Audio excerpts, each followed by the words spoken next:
बिस्मिल्लाहिर्रहमानिर्रहीम। अस्सलाम वालेकुम स्टूडेंट्स, मैं ज़फ़र अली शाह, आपका केमिस्ट्री टीचर। स्टूडेंट्स, आज की लेक्चर में हम एक्सरसाइज को डिस्कस करेंगे चैप्टर नंबर 5 से। चैप्टर का नाम है states of matter two liquids. Students, हमने स्टेट्स ऑफ मैटर्स डिस्कस करने हैं, जिसमें हमने पहले गैसेस फिजिकल स्टेट को डिस्कस किया। आज जो डिस्कशन है एक्सरसाइज की वो है लिक्विड स्टेट ऑफ मैटर, और यूनिट नंबर 6 जो है दैट इज सॉलिड्स। ठीक है स्टूडेंट्स, तो आज जो डिस्कशन है हमारी वो है एक्सरसाइज से रिलेटेड, और एक्सरसाइज का फर्स्ट पोर्शन जो है that is multiple choice questions, जिनको हम एब्रीविएटेड फॉर्म में एमसीक्यूज बोलते हैं। स्टूडेंट्स, एमसीक्यूज नंबर फर्स्ट में पूछा गया है हमसे कि फोर्सेस ऑफ अट्रैक्शन विच में be present between atoms of molecules.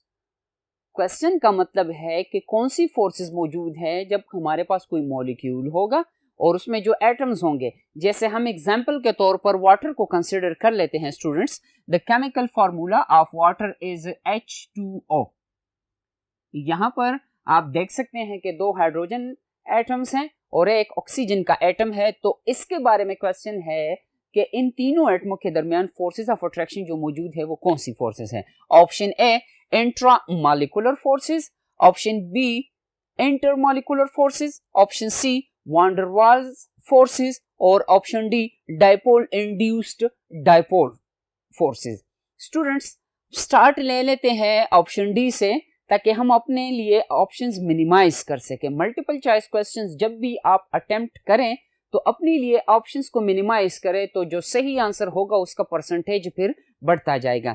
जैसे अगर हम यहाँ पर देखें तो चारों ऑप्शंस में से सही ऑप्शन जो है वो 25% है। अब स्टार्ट ले लेते हैं परसेंटेज हमने कैसे सही आंसर का बढ़ाना है। डाइपोल इंड्यूस्ड डाइपोल कौन सी कंडीशन है? ये वो कंडीशन है स्टूडेंट्स जब हमारे पास कोई नॉन पोलर मॉलिक्यूल होगा। जैसे ब्यूटेन की हम एग्जांपल ले लेते हैं, जिसमें से 4 कार्बन हो, ठीक है स्टूडेंट्स, और बाकी उसके साथ हाइड्रोजन हो विच इज 10। तो इस केस में जब एक ब्यूटेन का मॉलिक्यूल दूसरे ब्यूटेन के मॉलिक्यूल के करीब आएगा तो उसके इलेक्ट्रॉनिक डेंसिटी एक दूसरे को रिपेल करेगी, जिसकी वजह से डाइपोल्स क्रिएट होंगे, पॉजिटिव और नेगेटिव साइड्स क्रिएट होंगे उस मॉलिक्यूल में, जिसको हम इंस्टेंटेनियस डाइपोल कहते हैं। फिर उसी इंस्टेंटेनियस डाइपोल की वजह से जब नेबरिंग जो मॉलिक्यूल्स होंगे उनमें जब डाइपोल्स क्रिएट हो जाते हैं स्टूडेंट्स, तो उनको डाइपोल इंड्यूस्ड डाइपोल कहते हैं। अब हम इससे ये खस करते हैं कि ऑप्शन डी जो है it is related to the forces between the molecules, within a molecule नहीं है। ऑप्शन डी गलत, 33% चांसेस बढ़ गए। ऑप्शन सी जो है van der Waals forces of attraction. Van der Waals forces of attraction में स्टूडेंट्स हम hydrogen bonding, London dispersion forces और डाइपोल डाइपोल इंटरेक्शन कंसिडर करते हैं। तो ये भी गलत ऑप्शन है। 50% या तो ऑप्शन ए होगा या ऑप्शन बी इंटरमॉलिक्यूलर फोर्सेस। अगर आप क्वेश्चन की तरफ ध्यान दें तो स्टूडेंट्स उस क्वेश्चन में पूछा गया है कि the forces within a molecule, एक ही मॉलिक्यूल में कौन सी फोर्सेस मौजूद है बिटवीन वेरियस एटम्स। तो that is intramolecular forces of attraction. Option B इस केस में गलत है, तो जो हमारा सही ऑप्शन है that is option A intramolecular forces of attraction. अगर वाटर दूसरे मॉलिक्यूल के साथ अट्रैक्शन करे, दूसरे मॉलिक्यूल के साथ, तो फिर उसको हम इंटरमॉलिक्यूलर फोर्सेस ऑफ अट्रैक्शन कहते हैं। क्वेश्चन नंबर 2 या मल्टीपल चॉइस क्वेश्चन नंबर 2 में पूछा गया है स्टूडेंट्स के when water freezes at 0 degree Celsius its density decreases due to. हमें एक रीजन दिया गया है कि जब हम वाटर को फ्रीज करते हैं 0 डिग्री सेल्सियस पर इसकी डेंसिटी कम हो जाती है, जिसकी वजह से बर्फ जो है वाटर की सरफेस पर फ्लोटिंग करती है। लेकिन ये डेंसिटी क्यों डिक्रीज हो जाती है उसका रीजन हमसे मांगा गया है। Option A change of bond angles, ये तो कंप्लीटली इलॉजिकल है। बॉन्ड एंगल्स चेंज होने से फिजिकल स्टेट पर कोई फर्क नहीं आएगा। Decrease in volume, anomalous behaviour of water में हमने पढ़ा था स्टूडेंट्स के जब हम 100 डिग्री सेल्सियस से वाटर को की हीट को कम करवाते हैं, थर्मल एनर्जी रिमूव करवाते हैं, तो up to 4 degree Celsius water का वॉल्यूम डिक्रीज होगा, इसकी डेंसिटी मैक्सिमम होगी। तो 4 डिग्री सेल्सियस पर वाटर की डेंसिटी है 1 ग्राम पर सेंटीमीटर क्यूब। ठीक है स्टूडेंट्स, बियॉन्ड 4, 3, 2, 1 0 डिग्री सेल्सियस पर वाटर की डेंसिटी कम हो जाती है और इसका वॉल्यूम एक्सपेंड हो जाता है। तो decrease in volume, option C जो है empty spaces present in the structure of ice, option D change of bond length. तो ऑप्शन ए और बी जो है ये कंप्लीटली गलत हैं स्टूडेंट्स। क्वेश्चन को रिवाइज करते हैं कि when water freezes at 0 degree Celsius its density decreases due to what? Density कम होती है, मैंने कुछ देर पहले आपको कहा कि 4 तक वॉल्यूम कम होगा, 4 के बाद वॉल्यूम बढ़ेगा, तो वॉल्यूम बढ़ने से डेंसिटी कम होगी। वॉल्यूम क्यों बढ़ेगा? Due to the presence of empty spaces between the molecules. ठीक है स्टूडेंट्स, तो हमारा जो सही ऑप्शन है in this case that is option C, जिसका स्टेटमेंट है कि empty spaces present in the structure of ice. ठीक है, परमानेंट हाइड्रोजन बॉन्डिंग आ जाती है उसमें। थर्ड में पूछा गया है स्टूडेंट्स के London dispersion forces are only present in which of the following? London dispersion forces जो है ये किन मॉलिक्यूल्स में मौजूद होते हैं? ठीक है स्टूडेंट्स, हमने हाइड्रोजन बॉन्डिंग को डिस्कस किया है चैप्टर में, जहां पर एक मॉलिक्यूल का पार्शियल नेगेटिव या ऑक्सीजन या नाइट्रोजन या फ्लोरीन दूसरे मॉलिक्यूल का पार्शियल पॉजिटिव हाइड्रोजन जब इंटरेक्शन करे तो उनको हम हाइड्रोजन बॉन्डिंग कहते हैं। Second condition dipole dipole interaction है, जब हमारे पास कोई पोलर मॉलिक्यूल हो, जैसे HCl को हम कंसिडर कर लेते हैं, जिसमें जिसमें chlorine is more electronegative than the hydrogen, जहां पर हाइड्रोजन पर पार्शियल पॉजिटिव और क्लोरीन पर पार्शियल नेगेटिव चार्ज डेवलप होगा स्टूडेंट्स। अब एक मॉलिक्यूल का पार्शियल पॉजिटिव हाइड्रोजन दूसरे मॉलिक्यूल का पार्शियल नेगेटिव क्लोरीन एक दूसरे को अट्रैक्ट करते हैं, जिसको हम डाइपोल डाइपोल इंटरेक्शन कहते हैं। ठीक है स्टूडेंट्स, अब third type of forces are London dispersion forces. ठीक है, जहां पर नॉन पोलर मॉलिक्यूल्स में partial positive partial negative create हो जाते हैं। अब London dispersion forces are only present in which of the following? Polar molecules जैसे वाटर है वहां पर हाइड्रोजन बॉन्डिंग प्रेजेंट है, ऑप्शन ए गलत। Molecules of HF at room temperature, जैसे मैंने आपको बता दिया कि हाइड्रोजन बॉन्डिंग के लिए कंडीशन ये है कि या तो फ्लोरीन होगा या ऑक्सीजन होगा जैसे वाटर की केस में, या नाइट्रोजन होगा। इनके अलावा जितनी भी पार्शियल पॉजिटिव नेगेटिव इंटरेक्शन हो उनको हम डाइपोल डाइपोल इंटरेक्शन कहते हैं, ऑप्शन बी गलत। Option C molecules of solid iodine at room temperature, molecules of HCl gas at room temperature. HCl अगर लिक्विड स्टेट में हो डाइपोल डाइपोल इंटरेक्शन, तो हमारे पास जो सही ऑप्शन है in this case that is option C solid iodine. ठीक है स्टूडेंट्स, आयोडीन सॉलिड स्टेट में है, जब उसको हम हीट दे देते हैं वो डायरेक्ट गैस फेज में चला जाएगा, लिक्विड स्टेट से होके नहीं जाएगा। क्यों? क्योंकि उसमें जो लंडन डिस्पर्शन फोर्सेस प्रेजेंट है वो वीकर है। ठीक है स्टूडेंट्स, एमसीक्यूज नंबर 4 में क्या पूछा गया है बोर्ड नंबर 2 पर देखते हैं।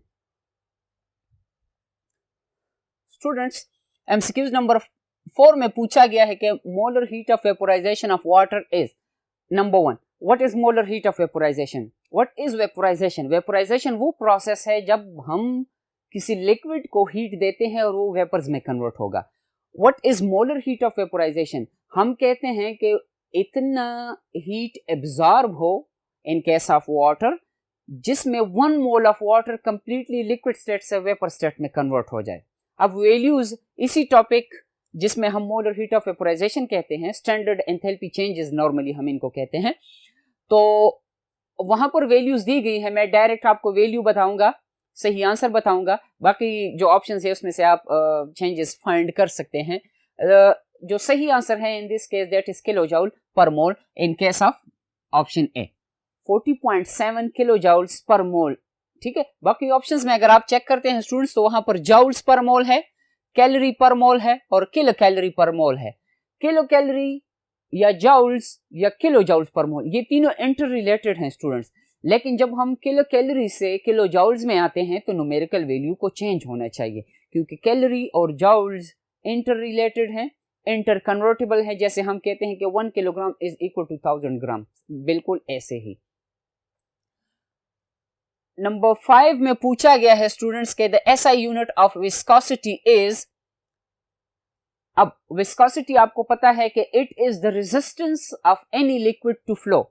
हमने जब गैसेस को और लिक्विड्स को डिस्कस किया तो वहां पर हमने एक प्रॉपर्टी पढ़ी थी जिसको हमने फ्लूइडिटी का नाम दिया था कि फ्लूइडिटी या फ्लूइड्स वो सब्सटेंसेस हैं जो एक जगह से दूसरी जगह जाते हैं, ठीक है, without the help of external aid, बैरूनी मदद की गैर मौजूदगी में वो एक जगह से दूसरी जगह ट्रांसफर हो सकती हैं वो चीज़ें, जैसे गैस है, परफ्यूम का स्मेल रूम में फैल जाता है जिसमें हम एनर्जी यूटिलाइज नहीं करते। इसी तरह अगर हम हायर कंसंट्रेशन से हायर लेवल से घर की टैंकी में जो पानी है वो खुद ब खुद नीचे आएगा।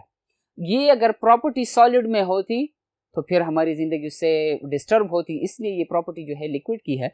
स्टूडेंट्स, इस टॉपिक में आप किताब में चेक करें, विस्कोसिटी का टॉपिक है, वहां पर आपको इसका सही ऑप्शन मिलेगा। ये आप लोगों का होमवर्क हुआ, सिर्फ एक एमसीक्यूज है, टॉपिक रीड कर लें, टॉपिक में क्या कहा गया है और इसके साथ साथ यूनिट की क्या इंफॉर्मेशन है, आपको इंशाल्लाह वहां पर सही आंसर मिलेगा। यहां पर मैं आपको नहीं बताऊंगा क्योंकि this is your homework.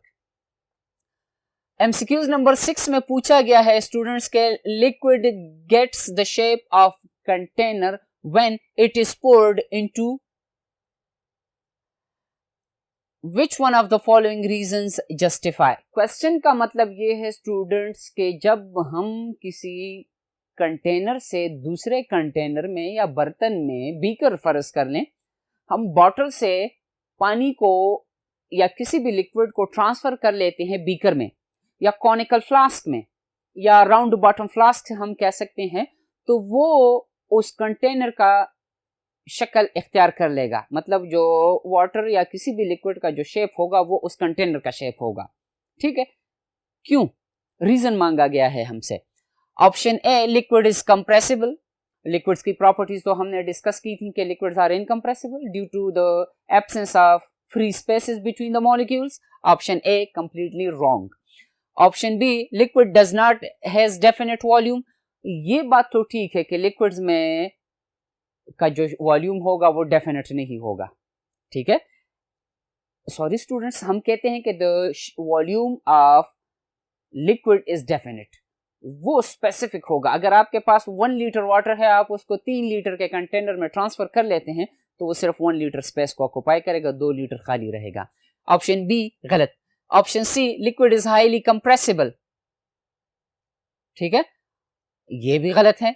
Option D जो है, लिक्विड्स मॉलिक्यूल्स जो है ये कैन स्लाइड, एक दूसरे के ऊपर स्लाइड कर सकते हैं जिसकी वजह से इनकी मोशन होगी। अगर इनमें ये स्लाइडिंग ना होती तो ये जब किसी कंटेनर में आ जाते, पाइप हम कंसिडर कर लेते हैं, अगर वो पानी टैंकी से पाइप में आ जाता तो टैंकी का तो शेप बड़ा होता है, ठीक है, तो पाइप में फिर तो वो नहीं समा सकता। तो इसलिए हम कहते हैं कि इनके जो स्लाइड्स हैं, जो लेयर्स हैं, वो एक दूसरे के ऊपर स्लाइडिंग करते हैं। इसी वजह से इनका शेप जो होगा या वॉल्यूम जो होगा, वॉल्यूम तो फिक्स्ड होगा लेकिन शेप जो होगा वो इनडेफिनेट होगा, फिक्स्ड नहीं होगा। नेक्स्ट एमसीक्यूज में पूछा गया है, एमसीक्यूज नंबर 7 में, कि hydrogen bonding is not involved in, 4 options दिए गए हैं कि इनमें से कहां पर हाइड्रोजन बॉन्डिंग मौजूद नहीं है। ऑप्शन ए, डीएनए स्ट्रक्चर। डीएनए स्ट्रक्चर में तो हाइड्रोजन बॉन्डिंग मौजूद है स्टूडेंट्स, आपने सीखा है बायो में, केमिस्ट्री में भी, कि इनका डबल हेलिकल स्ट्रक्चर होगा, लेडर टाइप। तो लेडर का एक साइड दूसरे साइड से जब जुड़ा हुआ है, जो बेसिस में जो हाइड्रोजन बॉन्डिंग मौजूद है वहां पर, ऑप्शन ए ठीक है, मतलब मौजूद है उसमें। Option B, liquid properties of water. अब water is in liquid state because of hydrogen bonding, और इसके साथ जो इसकी प्रॉपर्टी है, unique properties of water, that is because of the hydrogen bonding. Option C, liquid HF, HF भी liquid state में है due to hydrogen bonding. Option D जो है, liquid CH4 molecule, this is non polar molecule, ठीक है students, organic in nature है, hydrogen तो मौजूद है लेकिन कार्बन है, और हाइड्रोजन बॉन्डिंग के लिए हमने कंडीशन रखी थी कि ऑक्सीजन, नाइट्रोजन और फ्लोरीन। तो जो सही ऑप्शन है जिसमें हाइड्रोजन बॉन्डिंग मौजूद नहीं है, दैट इज लिक्विड CH4 या methane, option D. MCQs number 8 में क्या पूछा गया है कि which one is not correct for evaporation. Evaporation के लिए इन स्टेटमेंट्स में से कौन सा स्टेटमेंट जो है वो गलत है, ठीक है। मतलब ये है स्टूडेंट्स के जो सही आंसर है कि एवापोरेशन में ये बात नहीं होगी, वो कौन सी है। Option A, surface phenomenon. Evaporation is definitely a surface phenomenon, surface से एवोपोरेशन होगी। ऑप्शन ए सही है एवोपोरेशन से related. Option B continuous process है, yes it is a continuous process. C exothermic है और डी कॉजेस कूलिंग, एवोपोरेशन से cooling cause होगी। जब गर्मियों में पसीना आता है स्टूडेंट्स और हम जब पंखे के नीचे बैठ जाते हैं तो हवा से हमारे जो बॉडीज हैं या जो जिस्म है इससे पसीना उड़ जाता है, एवोपोरेट हो जाता है और हमें गर्मी नहीं लगती। तो जो सही ऑप्शन है इन दिस केस कि एक्सोथर्मिक प्रोसेस नहीं है। ठीक है स्टूडेंट्स, एमसीक्यूज नंबर 9 में पूछा गया है कि exceptionally low acidic strength of hydrogen fluoride is due to. Hydrogen fluoride जो है स्टूडेंट्स, इसमें फ्लोरीन जो है मोस्ट इलेक्ट्रोनेगेटिव एलिमेंट है पीरियोडिक टेबल का। इसकी इलेक्ट्रोनेगेटिविटी सबसे ज्यादा होने की वजह से इसका एसिडिक स्ट्रेंथ ज्यादा होना चाहिए था, लेकिन HCl से ये वीकर एसिड है। क्यों? Due to hydrogen bonding. अब रीजन आप देख लें, स्ट्रॉन्ग पोलर बॉन्ड, यस इसमें पोलर बॉन्ड तो मौजूद है जहां पर पार्शियल पॉजिटिव और नेगेटिव क्रिएट हो गए हैं। B small size of fluorine, fluorine का स्मॉल साइज तो है, ये भी एक स्टेटमेंट ठीक है। Option C strong hydrogen bonding, the correct answer is strong hydrogen bonding. लेकिन हम कहते हैं कि चले इसके साथ ऑप्शन डी की भी वजाहत कर दे, van der Waals forces of attraction. Van der Waals जो है, अब वान डेर वाल्स में generally hydrogen bonding, dipole dipole interaction और लंडन डिस्पर्शन फोर्सेस इंक्लूडेड हैं, लेकिन specifically due to hydrogen bonding. ठीक है students, option C is the correct answer. अब एमसीक्यूज नंबर 10 में क्या पूछा गया है, बोर्ड नंबर 3 पर देखते हैं स्टूडेंट्स। एमसीक्यूज नंबर 10 में पूछा गया है students, distillation under reduced pressure is. Distillation के 4 टाइप्स दिए गए हैं। अब उसमें पूछा गया है कि जब हम रिड्यूस्ड प्रेशर पर डिस्टिलेशन करते हैं तो वो कौन सा प्रोसेस होगा। Option A vacuum distillation, option B steam distillation, C destructive distillation, D fractional distillation. Start fractional distillation से लेते हैं स्टूडेंट्स। ये डिस्टिलेशन प्यूरिफिकेशन टेक्निक है। ऑर्गेनिक कंपाउंड्स को हम जब प्यूरिफाई करते हैं with the help of distillation करेंगे। ठीक है स्टूडेंट्स, आप जान गए what is distillation. Option D में पूछा गया है कि फ्रैक्शनल डिस्टिलेशन वो प्रोसेस है स्टूडेंट्स जहां पर हम मुख्तलिफ ऑर्गेनिक कंपाउंड्स को on the basis of boiling points एक दूसरे से अलग करते हैं। ऑप्शन सी डिस्ट्रक्टिव डिस्टिलेशन है। डिस्ट्रक्टिव डिस्टिलेशन का मतलब ये है students, it is the heating of organic compound in the absence of oxygen. का अगर हम किसी ऑर्गेनिक कंपाउंड को in the presence of oxygen heat दे देते हैं तो उसकी कंबस्शन होगी, जल जाएगा वो। लेकिन यहां पर in the absence of oxygen है, जिसको हम डिस्ट्रक्टिव डिस्टिलेशन कहते हैं। Option B steam distillation, heating with the help of steam, जब हम वाटर वेपर्स को as a heating source use करते हैं। तो जो सही ऑप्शन है हमारा इस केस में, दैट इज वैक्यूम डिस्टिलेशन। यहां पर भी हीटिंग है, लेकिन जब हम रिड्यूस्ड प्रेशर पर हीटिंग करते हैं उसको हम वैक्यूम डिस्टिलेशन कहते हैं। चैप्टर में हमने ग्लिसरीन को थर्मल डिकम्पोजिशन से बचाने के लिए रिड्यूस्ड प्रेशर के हेडिंग के अंडर हमने डिस्कस किया था। ठीक है students, applications of boiling point. 11 which one of the following is more temperature sensitive. 4 options दिए गए हैं कि इसमें ज्यादा कौन सा सब्सटेंस टेम्परेचर सेंसिटिव है। Option A ionic crystals, ionic crystals, sodium chloride is an ionic crystal. B solid crystals, दोनों तकरीबन सेम है। C liquid crystals and D, this is option D students, D molecular crystals. Water is molecular crystal student. Option C, आपने liquid crystals का topic पढ़ा था जिसमें हमने ये सीखा था कि liquid crystals are temperature sensitive. जब इनको हम थर्मोमीटर में यूज करते हैं तो जब हम इसको बॉडी पार्ट पर अप्लाई करते हैं, फोरहेड पर टेम्परेचर मेजर करने के लिए, तो इसका कलर चेंज हो जाता है। ठीक है स्टूडेंट्स, एप्लीकेशंस आपको किताब में एक्सप्लेन किए गए हैं। तो जो सही आंसर है दैट इज लिक्विड क्रिस्टल्स। 12 में पूछा गया है स्टूडेंट्स के विच one of the following has weakest London dispersion forces. London dispersion forces के लिए एक कंडीशन में आपको बता दूं स्टूडेंट्स के मॉलिक्यूल का साइज जितना ज्यादा होगा, बड़ा होगा, लंडन डिस्पर्शन फोर्सेस उतनी ज्यादा होंगी। क्वेश्चन में पूछा गया है कि वीकेस्ट, सबसे कम, आयोडीन जो है हेलोजन फैमिली से बिलोंग करता है, उसका साइज बड़ा है, ये लंडन डिस्पर्शन फोर्सेस की वजह से ही सॉलिड स्टेट में है। ऑप्शन बी ब्रोमीन है, आयोडीन से इसका साइज कम है, तो लंडन डिस्पर्शन फोर्सेस आयोडीन में ज्यादा होंगी ब्रोमीन से, इसलिए ब्रोमीन लिक्विड स्टेट में है। फिर क्लोरीन का बताया गया है, क्लोरीन गैस में है, मतलब यह है कि फोर्सेस और भी कम हो रही हैं। फ्लोरीन जो है वो भी गैस में है, उसका साइज सबसे कम है, तो उसमें लंडन डिस्पर्शन फोर्सेस जो होंगी सबसे कम होंगी स्टूडेंट्स अपने ग्रुप में। और 13 एमसीक्यूज में पूछा गया है, जो कि लास्ट एमसीक्यूज है, कि what is the boiling point of water at a mountain. Mountain पर, पहाड़ी इलाकों में, जैसे किताब में आपको एग्जाम्पल दिया गया है मरी का जो पहाड़ी इलाका है उसमें, कि वहां पर वाटर का बॉइलिंग पॉइंट क्या होगा। बॉइलिंग पॉइंट और एटमॉस्फेरिक प्रेशर का रिलेशन है स्टूडेंट्स। अगर एटमॉस्फेरिक प्रेशर कम हो या एक्सटर्नल प्रेशर कम हो तो बॉइलिंग पॉइंट भी कम होगा। अगर हम मरी में पानी को बॉयल करें तो वहां पर 100 डिग्री सेल्सियस से पहले पहले वाटर की बॉइलिंग होगी। अब मैंने आपको बता दिया, रीजन बता दिया, टॉपिक आप देख सकते हैं बॉइलिंग पॉइंट का, इसमें से सही ऑप्शन अपने लिए सेलेक्ट करें। ठीक है, 2 एमसीक्यूज आपको एज अ होमवर्क दिए गए हैं, आसान है, रीजंस भी बताए गए हैं, जस्ट आपने सही ऑप्शन टिक करना है। स्टूडेंट्स, एमसीक्यूज डिस्कस करने के बाद एक्सरसाइज का जो दूसरा पोर्शन है दैट इज शॉर्ट क्वेश्चंस, जिसको पेपर में तकरीबन 4 मार्क्स दिए गए हैं। या तो वो न्यूमेरिकल पोर्शन आ सकता है या थ्योरेटिकल पोर्शन, तो यहां पर हम थ्योरेटिकल पोर्शन की वजाहत करेंगे। क्वेश्चन नंबर फर्स्ट में है कि हाइड्रोजन बॉन्डिंग अगर सब्सटेंसेस में ना होता तो उसके 2 इफेक्ट्स हमारी जिंदगी पर क्या होंगे। फर्स्ट एग्जांपल में वाटर की एग्जाम्पल के तौर पर वाटर आपके साथ डिस्कस करना चाहूंगा स्टूडेंट्स। अगर वाटर में हाइड्रोजन बॉन्डिंग ना होती तो समंदरों में, दरियाओं में जितना पानी होता या जो रोजमर्रा जिंदगी में हम इस्तेमाल कर रहे हैं, तो ये 100 से नीचे इसकी बॉइलिंग होती, 100 डिग्री सेल्सियस से।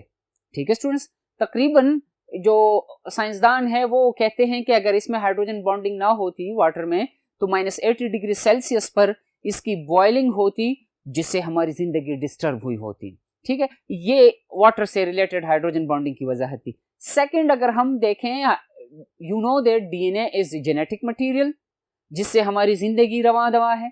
जो कैरेक्टरिस्टिक्स है जानवरों में, इंसानों में, प्लांट्स में, वालिदैन से बच्चों में ट्रांसफर होते हैं, it is because of the DNA. अगर डीएनए में हाइड्रोजन बॉन्डिंग ना होती, डीएनए डिस्पर्स्ड फॉर्म में, तो फिर उससे हमारी जिंदगी डिस्टर्ब हुई होती। 2 बताए गए थे, पूछे गए थे, मैंने आपको 2 बता दिए। थर्ड में आपको बता दूं, ब्लड जो है that is protein in nature. Protein primary, secondary, tertiary, quaternary structures बनाते हैं proteins due to hydrogen bonding, क्योंकि एक शीट, एक लेयर दूसरे लेयर के साथ हाइड्रोजन बॉन्डिंग की वजह से वो ग्लोबुलर प्रोटीन्स बनाते हैं। One of the example is haemoglobin, the red material of blood. अगर वो प्रोटीन है, अगर उसमें हाइड्रोजन बॉन्डिंग ना होती तो वो ऑक्सीजन को कैरी करने का फंक्शन सही तरीके से अंजाम ना दे सकता होता, तो हमारी जिंदगी उसके साथ डिस्टर्ब होती। ठीक है स्टूडेंट्स, ये एप्लीकेशंस ऑफ हाइड्रोजन बॉन्डिंग आपके साथ ऑलरेडी डिस्कस किए गए हैं। क्वेश्चन नंबर 2 में पूछा गया है कि HF लिक्विड स्टेट में है और HCl गैस स्टेट में है, क्यों? It is because of hydrogen bonding.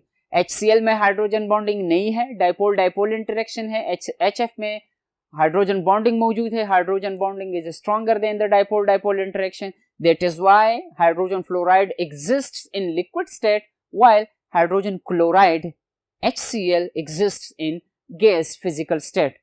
Question अगर पेपर में आ जाते हैं तो उससे पहले आपने हाइड्रोजन बॉन्डिंग को डिफाइन करना है और उसके साथ वो कंडीशन लिखना है कि नाइट्रोजन, ऑक्सीजन और फ्लोरीन में हाइड्रोजन बॉन्डिंग पॉसिबल है। और थर्ड क्वेश्चन है कि the boiling point of water is greater then HF। Hydrogen fluoride से वाटर के मॉलिक्यूल्स में या वाटर का बॉइलिंग पॉइंट ज्यादा है, क्यों? क्योंकि number of hydrogen bonds formed per water molecules are 4, 2 due to the lone pairs present on oxygen atom and 2 due to the hydrogen atoms attached to the oxygen atom. ठीक है students, HF में इसी तरह number of hydrogen bonding जो है वो कम है, जो हाइड्रोजन बॉन्डिंग है वो वीकर है, इसलिए उसके जल्दी वेपर्स बनेंगे, जल्दी वेपर प्रेशर डेवलप होगा, बॉइलिंग होगी। क्वेश्चन नंबर 4 में क्या पूछा गया है, ये स्टूडेंट्स बोर्ड नंबर 1 पे वापस चलते हैं और देखते हैं कि क्या पूछा गया है हमसे। स्टूडेंट्स, पहले 3 क्वेश्चंस हमने डिस्कस किए, चौथे क्वेश्चन में क्या पूछा गया है और वो देखते हैं। How would you justify the solubility of water and ethanol. Question का मतलब ये है स्टूडेंट्स, जब आप इसको एक्सरसाइज के शॉर्ट क्वेश्चंस पोर्शन में देखेंगे तो वहाँ पर पूछा गया है हमसे कि अल्कोहल और वाटर जो है ये हर रेशो में सॉल्युबल हैं, मिक्स हो जाते हैं एक दूसरे के साथ। उसका रीज़न पूछा गया है। रीज़न इसलिए पूछा गया है स्टूडेंट्स, क्वेश्चन के पीछे जो लॉजिक है वो ये है कि वाटर इनऑर्गेनिक इन नेचर है, अल्कोहल एथेनॉल जिसका केमिकल फार्मूला है C2H5OH ये ऑर्गेनिक इन नेचर है। क्यों हल होते हैं एक दूसरे के साथ? इसलिए हम कहते हैं कि they are soluble because there is the presence of hydrogen bonding between the solvent and solute molecules. इस केस में वाटर की क्वांटिटी ज्यादा होगी तो वाटर को हम एज अ सॉल्वेंट कंसिडर करेंगे स्टूडेंट्स, और एथेनॉल की क्वांटिटी अगर कम हो तो फिर उसको हम एज अ साइल्यूट कंसिडर करेंगे। शॉर्ट क्वेश्चंस को आंसर करने के लिए स्टूडेंट्स आपने पहले सॉल्युबिलिटी को डिफाइन करना है, फिर उसके बाद ये बताना है, रीजन बताना है कि इनको जब हम किसी भी रेशो में मिक्स करते हैं वाटर और अल्कोहल को या एथेनॉल को specially, they are soluble in any ratio because of the presence of hydrogen bonding, solute solvent interaction।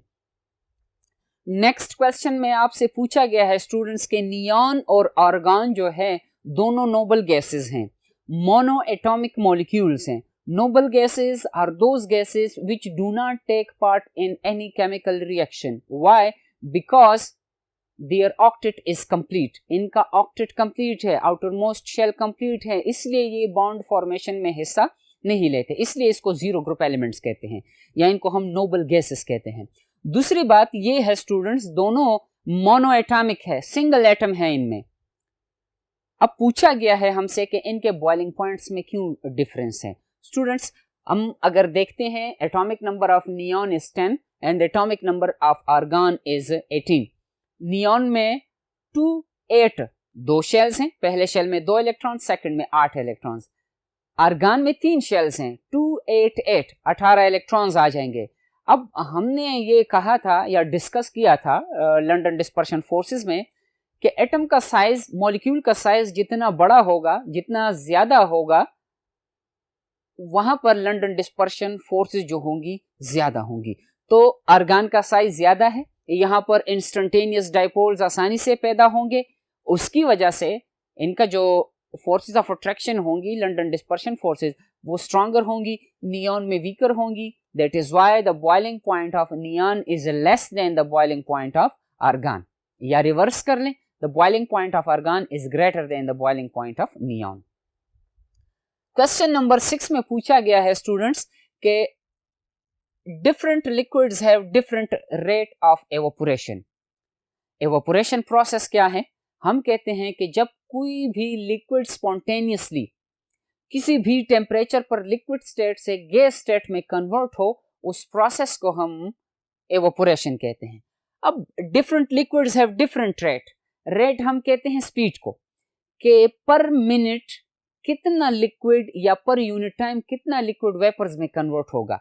जैसे हम नेल पॉलिश रिमूवर जो है नॉर्मली वो एसीटोन होता है, अगर उसको हम अपने हाथ पर अप्लाई करें या स्पिरिट को हाथ पे अप्लाई करें तो कुछ देर बाद हमें अपना हाथ जो होगा ठंडा महसूस होगा। क्यों? क्योंकि वो जो होगा वो लिक्विड वो वेपर्स में कन्वर्ट हो जाएगा और हाथ की स्किन से अपने साथ वो थर्मल एनर्जी लेकर चला जाएगा।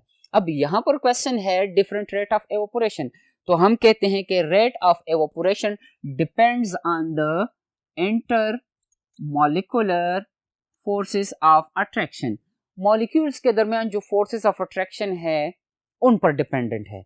अगर हम एक तरफ पेट्रोल कंसिडर करें, दूसरी तरफ वाटर को कंसिडर करें, सेम अमाउंट में दोनों एक खुले बर्तन में या कंटेनर में ले लेते हैं, तो कुछ वक्त बाद वाटर के अमाउंट को और पेट्रोल के अमाउंट को अगर हम ऑब्जर्व करें, देखते हैं, तो पेट्रोल की क्वांटिटी में कमी आई होगी। क्यों? क्योंकि वो एवोपोरेट हुआ होगा। क्यों एवोपोरेशन उसकी इतनी जल्दी और आसानी से हो जाती है? इसलिए क्योंकि वहां पर जो फोर्सेस ऑफ अट्रैक्शन है वो वीकर हैं, लंडन डिस्पर्शन फोर्सेस है, और वाटर की केस में हाइड्रोजन बॉन्डिंग है। That is why the rate of evaporation of water is less than the rate of evaporation of petrol या गैसोलीन हम कह सकते हैं।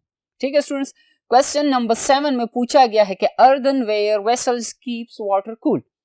जब हम मिट्टी के बर्तनों में कंटेनर में पानी रखते हैं तो उसमें पानी ठंडा रहता है, वो पूछा गया है क्यों।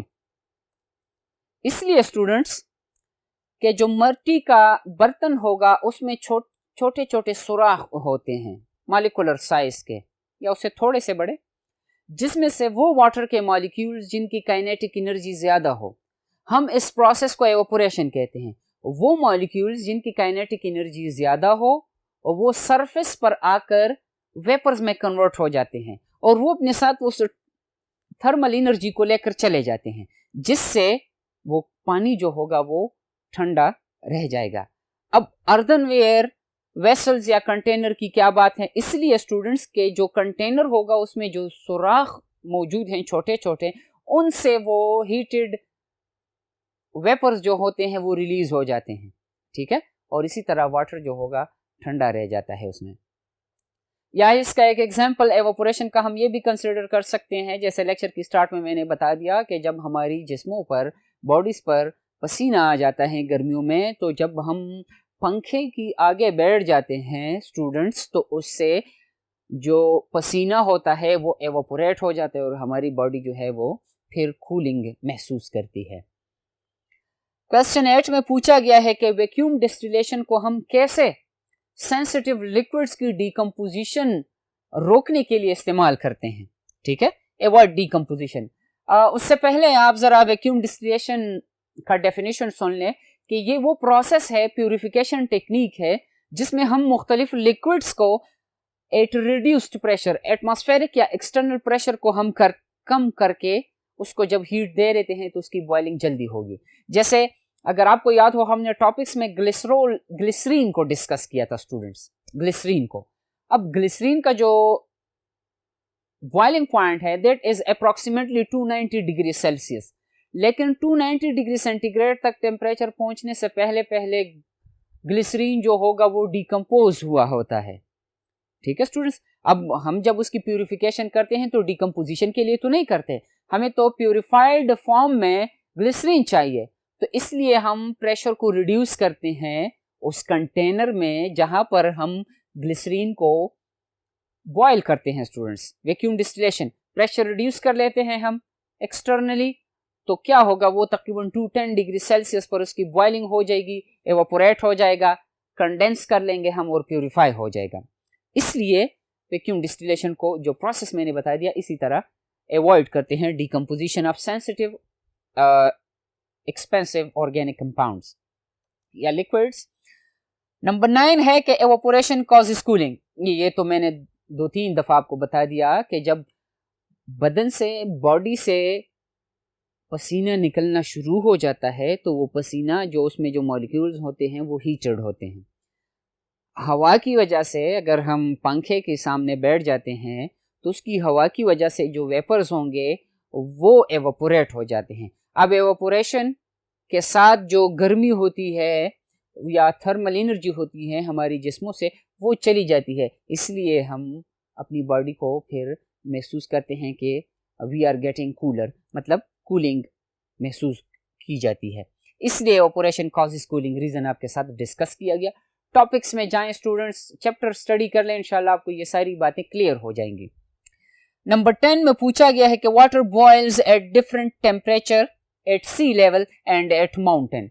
माउंटेन पर, पहाड़ी इलाकों में और सतह समंदर पर हम कह सकते हैं कि कराची और मरी की अगर हम कंपैरिजन करें, मरी का इलाका जो है वो सतह समंदर से बहुत ऊपर है, ठीक है स्टूडेंट्स।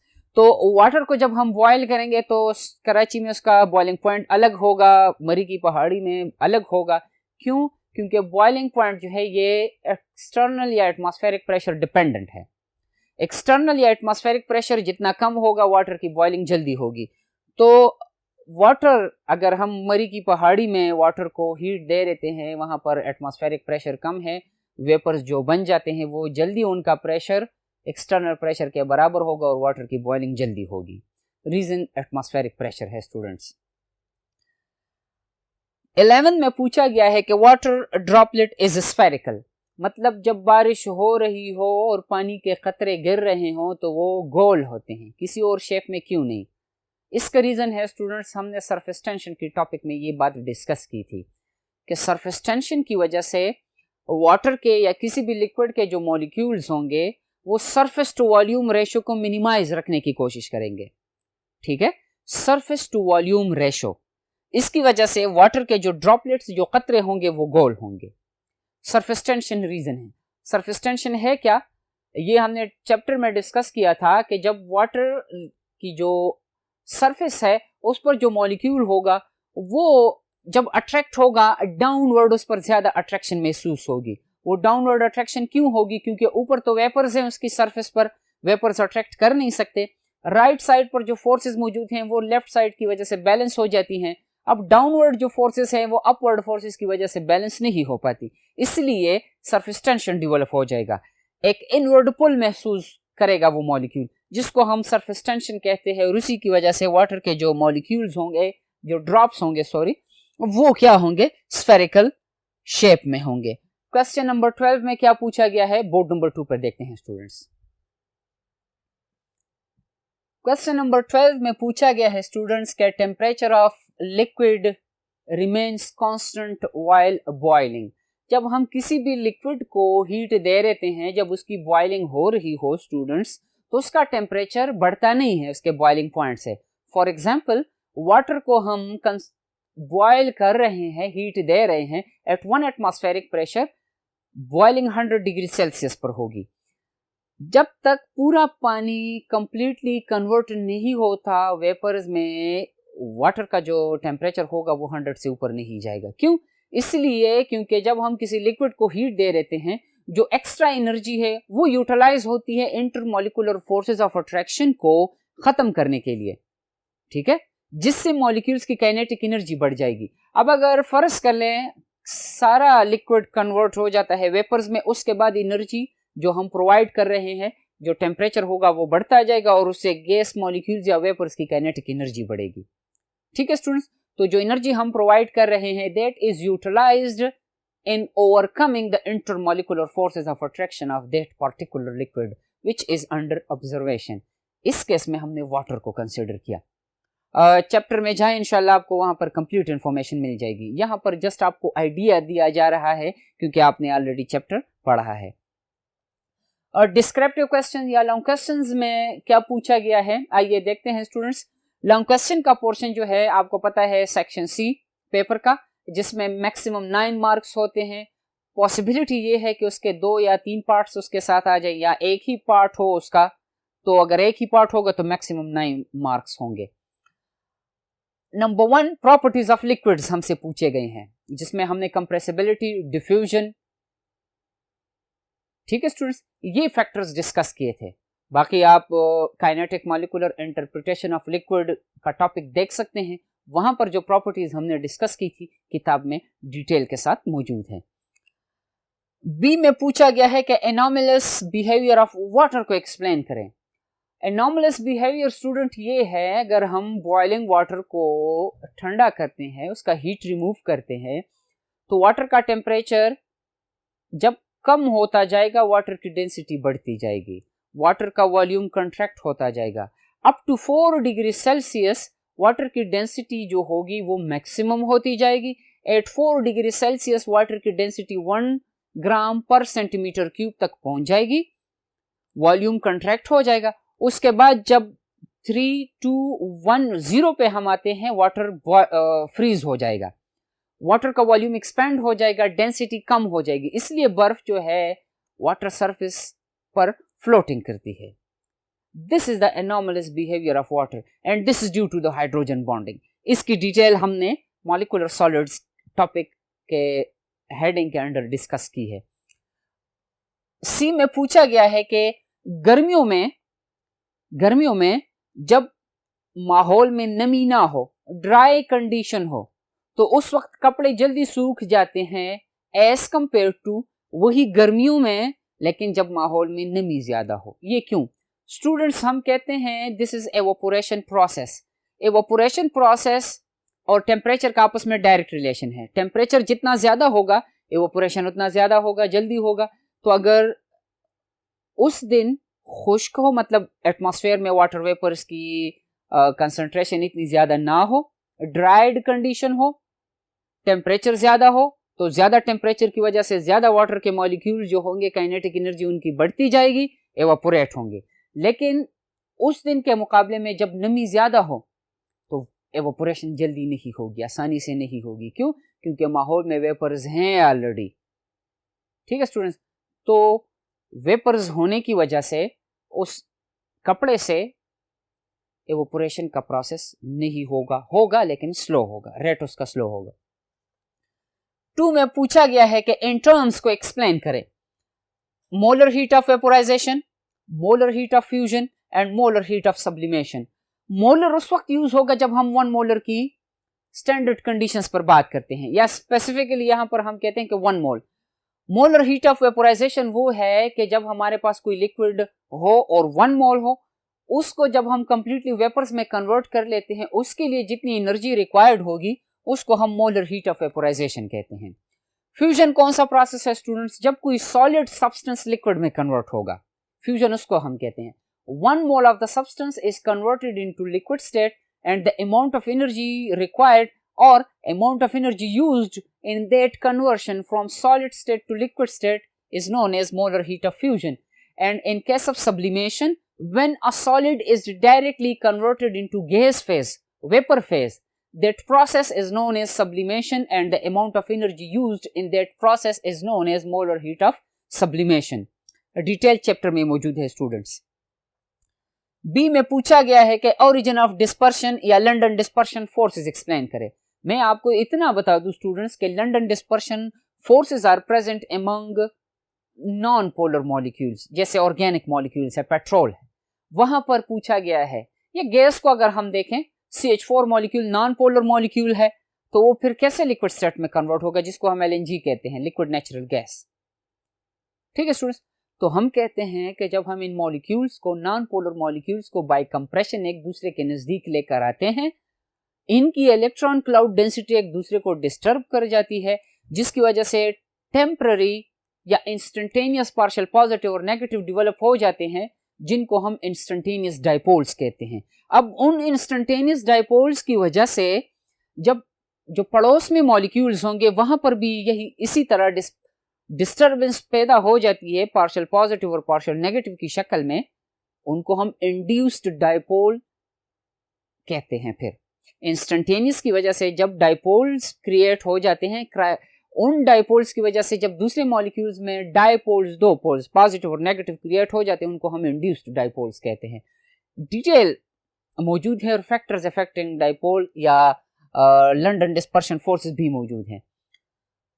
इसी तरह क्वेश्चन सी में पूछा गया है कि व्हाट इज बॉइलिंग पॉइंट। हम कहते हैं कि ये वो टेम्परेचर है जिस पर किसी भी लिक्विड का वेपर प्रेशर एक्सटर्नल प्रेशर के बराबर हो। किस वक्त? जब वो डायनेमिक इक्विलिब्रियम में हो, that is known as boiling point. और कैसे बॉइलिंग पॉइंट एटमॉस्फेरिक प्रेशर पर डिपेंड करता है, कुछ देर पहले शॉर्ट क्वेश्चंस में हमने वो बात डिस्कस की। एटमॉस्फेरिक प्रेशर जितना कम होगा, बॉइलिंग जल्दी होगी। क्यों? वेपर्स जल्दी बनेंगे, उन वेपर्स की तादाद कम होगी, लेकिन उनका वेपर प्रेशर एक्सटर्नल प्रेशर के जल्दी इक्वलाइज हो जाएगा, बॉइलिंग शुरू हो जाएगी डायनेमिक इक्विलिब्रियम पर। स्टूडेंट्स, बी में पूछा गया है कि evaporation, vapour pressure, boiling point, viscosity and surface tension, these are the physical properties of liquids. इनकी वजाहत करें। Evaporation, spontaneous conversion into vapour phase. Vapor pressure, the pressure applied by the vapors of that particular liquid at dynamic equilibrium is known as vapor pressure. Boiling point is the temperature at which the vapor pressure of any liquid at dynamic equilibrium becomes equal to the external pressure is known as boiling point of that liquid. What is viscosity? Viscosity is the resistance of any liquid to flow. जैसे हनी, शहद को अगर हम water के साथ compare कर ले तो विस्कोसिटी वाटर में कम है हनी से। ठीक है, it depends on the intermolecular forces of attraction. और सरफेस टेंशन ऑलरेडी आपके साथ कुछ देर पहले इसकी वजाहत की गई। इनवर्ड पुल जब किसी सरफेस मॉलिक्यूल पर महसूस करेगा वो, तो उसको हम सरफेस टेंशन कहते हैं। ऑप्शन सी में पूछा गया है कि dependence of vapour pressure on intermolecular forces of attraction. greater the intermolecular forces of attraction, lesser will be the vapor pressure. जैसे वाटर को और पेट्रोल को हम कंपेयर करें तो वाटर का वेपर प्रेशर कम होगा पेट्रोल से. क्यों? It depends on the forces of attraction. The forces of attraction among the water molecules are greater than that of petrol or gasoline हम कह सकते हैं. Relation of surface tension and intermolecular forces of attraction. Greater the intermolecular forces of attraction, greater will be the surface tension. अगर हम शहद का एक drop लें और उसको अपने कपड़ों पर अप्लाई करें तो हमारे कपड़े गीले नहीं होंगे उससे, लेकिन वाटर की केस में कपड़े गीले हो जाते हैं. क्यों? क्योंकि वाटर में इंटरमॉलिक्यूलर फोर्सेस ऑफ अट्रैक्शन कम है, सरफेस टेंशन उसका कम है, और शहद का सरफेस टेंशन ज्यादा है, इसलिए हमारे कपड़े उससे गीले नहीं होते. डिटर्जेंट्स को क्यों इस्तेमाल किया जाता है कपड़े धोने के लिए पानी के साथ? इसलिए क्योंकि पानी का सरफेस टेंशन उसके साथ कम हो जाता है स्टूडेंट्स, और उसकी वेटिंग या गीला करने का जो पावर है वो बढ़ जाते हैं और कपड़े उससे साफ हो जाते हैं. बी में पूछा गया है कि what are dipole dipole interaction, इनकी वजाहत करें. डायपोल डायपोल फोर्सेस हैं, ऑलरेडी आपके साथ डिस्कस किए गए हैं डिटेल में स्टूडेंट्स. लेकिन इतना बता दूं मैं आपको कि जब एक मॉलिक्यूल का पार्शियल नेगेटिव पार्ट दूसरे मॉलिक्यूल के पार्शियल पॉजिटिव के साथ अट्रैक्शन करेगा, इसको हम डायपोल डायपोल इंटरेक्शन कहते हैं. Di is used for the two and pole is used for the ends. ठीक है स्टूडेंट्स, तो इसलिए. And question number 5 option A states that difference between liquid crystals, pure liquids and solids. Liquid crystals हम कहते हैं कि जब हम सॉलिड से लिक्विड स्टेट में कन्वर्ट करते हैं किसी सब्सटेंस को, तो इसके दरमियान में एक स्टेट आ जाता है जिसकी प्रॉपर्टी लिक्विड्स की प्रॉपर्टी, प्योर लिक्विड्स की प्रॉपर्टी जैसे फ्लूइडिटी है. ठीक है स्टूडेंट्स, और सॉलिड्स की प्रॉपर्टी, क्रिस्टलाइन सॉलिड्स की प्रॉपर्टी उनमें आ जाती है, जैसे रिफ्रैक्टिव इंडेक्स है.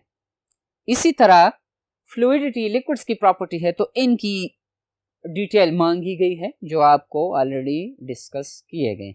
और आखिरी पार्ट जो है that is defined face changes, solid से लिक्विड और लिक्विड से वेपर. फेस चेंजेस हम कहते हैं कि जब हम one form of the matter को हीट दे देते हैं, उससे वो दूसरे फॉर्म ऑफ मैटर में चेंज हो जाएगा. जैसे बर्फ को हम हीट दे देते हैं वो लिक्विड से, और लिक्विड स्टेट को अगर हम हीट दे रहे हैं तो वो वेपर फेज में कन्वर्ट हो जाते हैं. ये फेज चेंजेस हैं, और इससे रिलेटेड जो टर्मिनोलॉजीज हैं टॉपिक में डिस्कस की गई स्टूडेंट्स, उनका पूछा गया है कि डिफाइन दोज टर्मिनोलॉजीज. स्टूडेंट्स, आज की लेक्चर के लिए इतना ही काफ़ी है. आज के लेक्चर में हमने एक्सरसाइज के लिक्विड पोर्शन के एक्सरसाइज के 3 पार्ट्स डिस्कस किए. Multiple choice questions, short questions और डिस्क्रिप्टिव या लॉन्ग क्वेश्चंस डिस्कस किए. इंशाल्लाह जब हम नेक्स्ट लेक्चर में हाजिर होंगे, एक नए टॉपिक के साथ हाजिर होंगे, तब तक के लिए अल्लाह हाफिज़.